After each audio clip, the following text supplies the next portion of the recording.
Si conocemos la verdad de la oración será un medio de liberación. Y si conocemos la verdad del ayuno, el ayuno realmente te liberará. Si conocemos la verdad de la limosna y de la caridad, esos actos de limosna y caridad serán actos realmente liberadores para tu corazón y para aquellos que reciben estos servicios.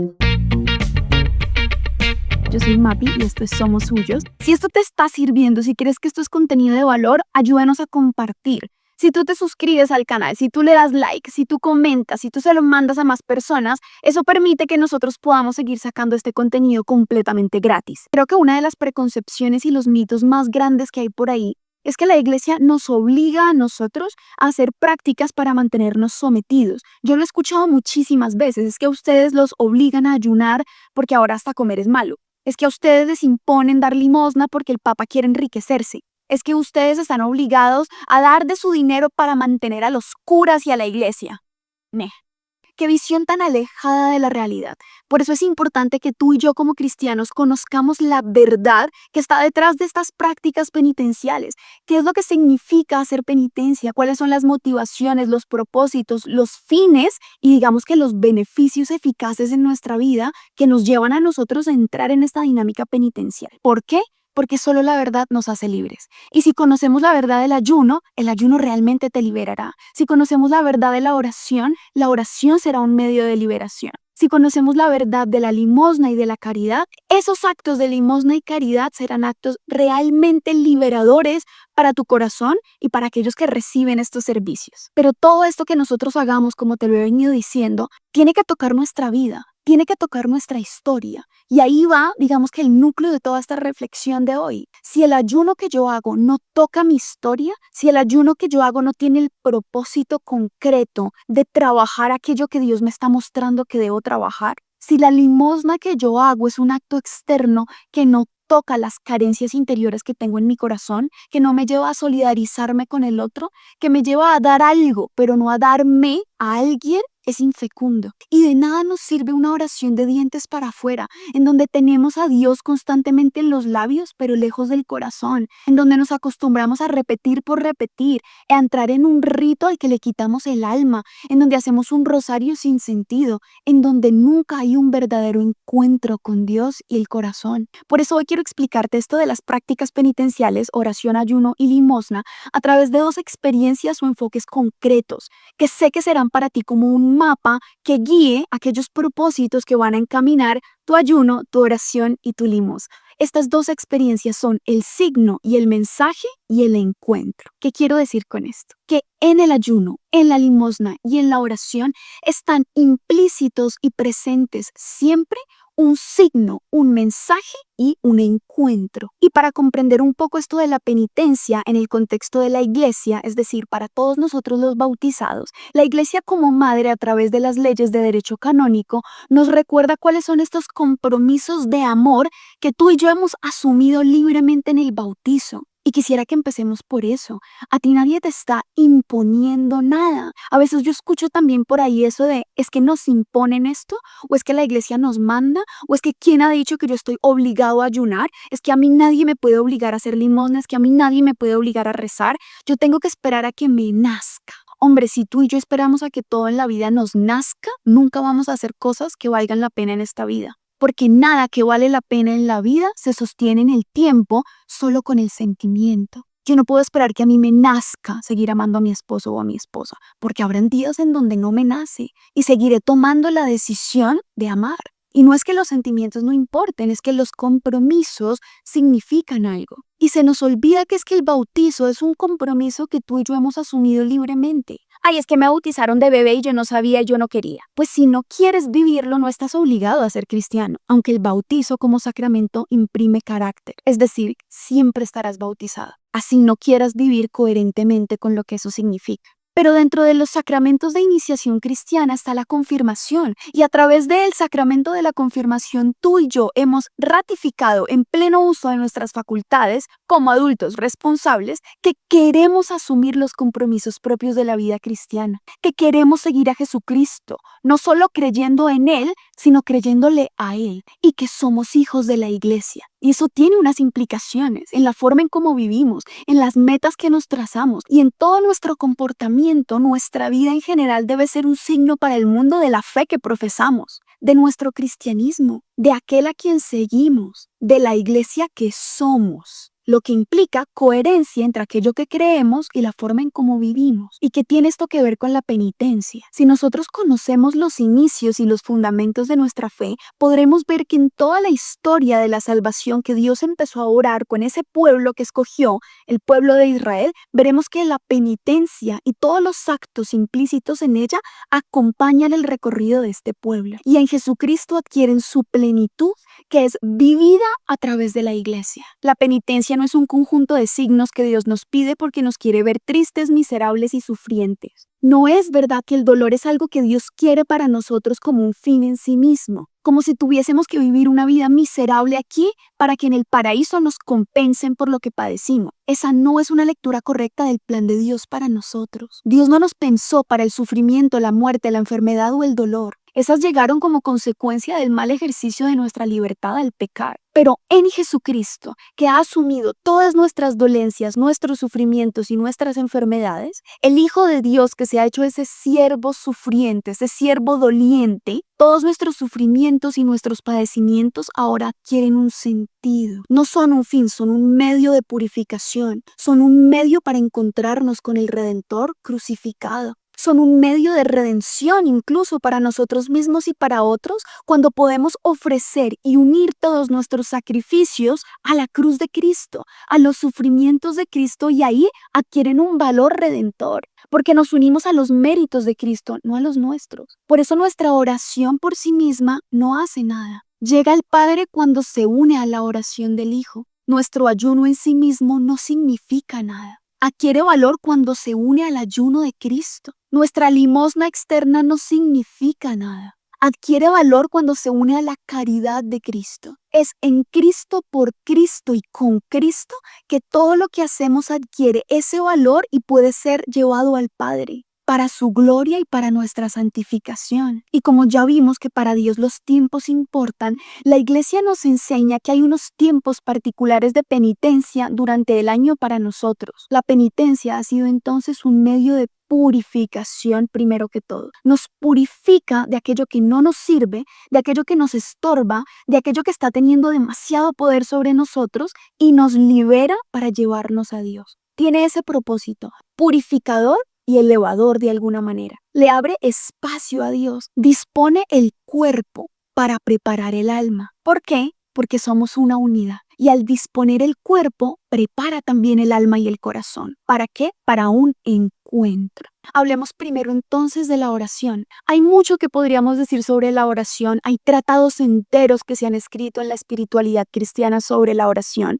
Pero en el corto tiempo que tengo, quiero presentarte algo muy sencillo. La oración es signo y es encuentro. Es raro que la Iglesia nos aconseje la oración como un medio de penitencia, como si fuese una especie de sacrificio o de castigo ir a hablar con Dios. Pero la realidad es que nos cuesta mucho separar un tiempo de nuestro día solo para Dios, nos cuesta mucho silenciar el ruido externo y las distracciones, y también el ruido interior de nuestra propia voz y nuestra mente para hacer silencio junto a Dios. Nos cuesta mucho hacer silencio para escucharlo a Él. La mayoría de nuestras oraciones por eso caen en este tedio de repetir y repetir y repetir y hacer una lista eterna de peticiones y de quejas a Dios, pero sin nunca darle espacio para escucharlo. Nos cuesta saber cómo callar o qué decir o cómo decirlo. Nos cuesta mucho distinguir la oración de acción de gracias de aquella de intercesión o aquella en donde solo glorificamos y alabamos a Dios. Y lo primero que tenemos que tener en cuenta es que la oración es un signo de nuestra necesidad de Dios. Yo voy a la oración no a contentar a Dios porque Él me necesita. Yo voy a la oración porque yo necesito a Dios. Yo voy a la oración porque yo necesito encontrarme con Él. Yo voy a la oración porque yo no me las sé todas y necesito que Él hable a mi oído y a mi corazón. Yo voy a la oración porque necesito que el Espíritu Santo que Dios me ha regalado en mi bautismo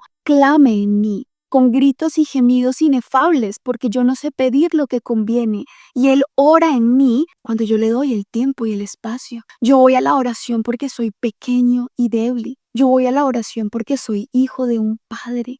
y anhelo encontrarme con ese Padre.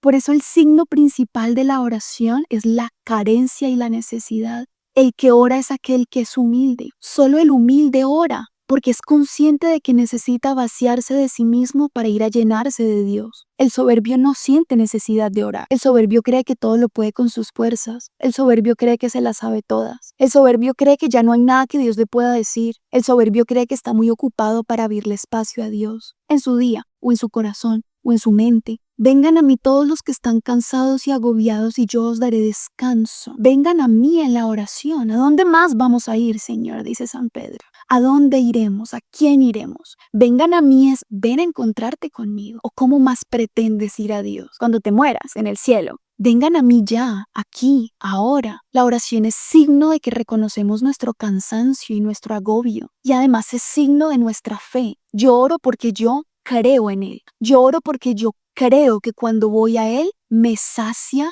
y me consuela. Yo oro porque creo que en Él encuentro mi descanso. Yo no oro para cumplir. Yo no oro para satisfacer un precepto. Yo oro porque creo en el amor del Padre, que es con quien me encuentro en la oración. Ahí va el mensaje o el signo de la oración. Pero de nada me sirve ser consciente de mi necesidad, ser consciente de mi carencia, saber aquí que orar es necesario, que orar es muy importante, que orar es muy bonito, si efectivamente no voy a la oración. La mayoría de nosotros solo tiene intenciones de orar. Ay, sí, yo quiero orar más. Ay, sí, yo quiero ir a la Eucaristía y vivirla.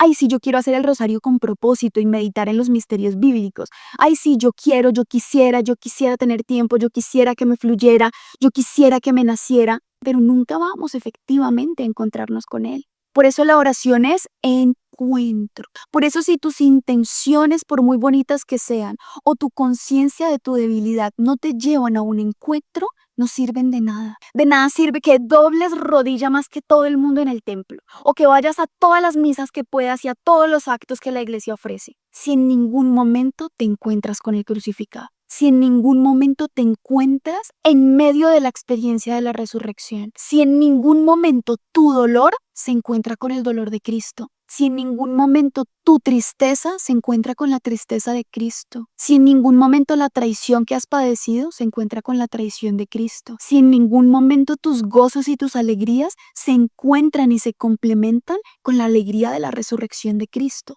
Por eso todo lo que tú te propongas hacer de oración debe ser un signo efectivo de tu necesidad de Dios, de tu humildad, de tu carencia que quiere descansar en Dios, y tienen que ser también un camino de encuentro con Él. Por eso quiero invitarte que te propongas cosas reales y concretas respecto a la oración. A veces no es lo mucho que hacemos, sino lo totalmente entregados que estamos a aquellas pocas y pequeñas cosas con las que sí nos podemos comprometer. Por eso aquí cuando hablamos de oración te invito a que hagas un examen real de tu vida y de tu tiempo, de aquellos espacios reales que en tu día a día le puedes entregar al Señor. Que de esas 24 horas de tu día sepas con conciencia cuánto tiempo le quieres y le puedes entregar al Señor. A veces decimos que es que no tenemos tiempo, pero en realidad es que no sacamos el tiempo, o que perdemos el tiempo durante el día en un montón de cosas pequeñas que aparentemente no son tanto, pero terminan consumiendo gran parte de nuestros días. Sea que digas voy a ir una vez a la semana a la Eucaristía y 2 veces a la semana al Santísimo, o voy a hacer el rosario realmente con conciencia, con las escrituras abiertas, meditando en cada misterio,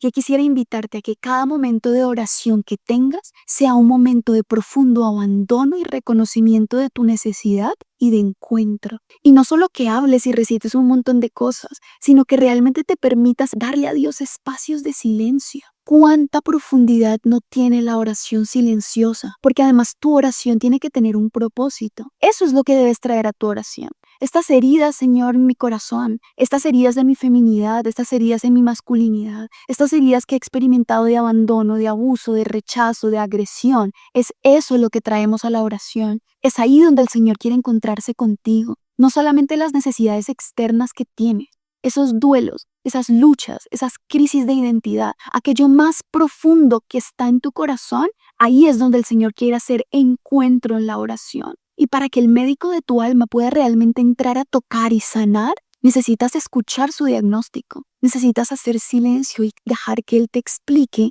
qué es lo que está ocurriendo. Te sugiero, por ejemplo, si no tienes ideas, que tomes uno de los 4 evangelios. O bueno, solo un evangelio a través de 4 evangelistas, pero toma uno. soy parcial, amo el de San Juan, pero que cojas uno, te des tiempo para leerlo, para conocer a Cristo ahí, y en esos momentos de oración personal, hagas silencio y permitas que el Espíritu Santo a través de esa palabra te vaya iluminando experiencias de tu vida, te vaya sanando profundamente y te vayas acostumbrando también a que tu corazón haga silencio, que vayas educándote en este amor que se hace encuentro entre tu silencio y su presencia, entre tu pobreza y su riqueza, entre tu palabrería y su sabiduría, entre lo que crees que quieres y lo que realmente necesitas y que Él te quiere dar. Tu vida y la mía están llamadas a hacer una oración constante, oración en todo lo que hagamos, oración en nuestro trabajo, oración en las horas de estudio, oración mientras pelamos papas en la cocina. Sí, todo puede ser oración, pero hay momentos propios de una oración particular.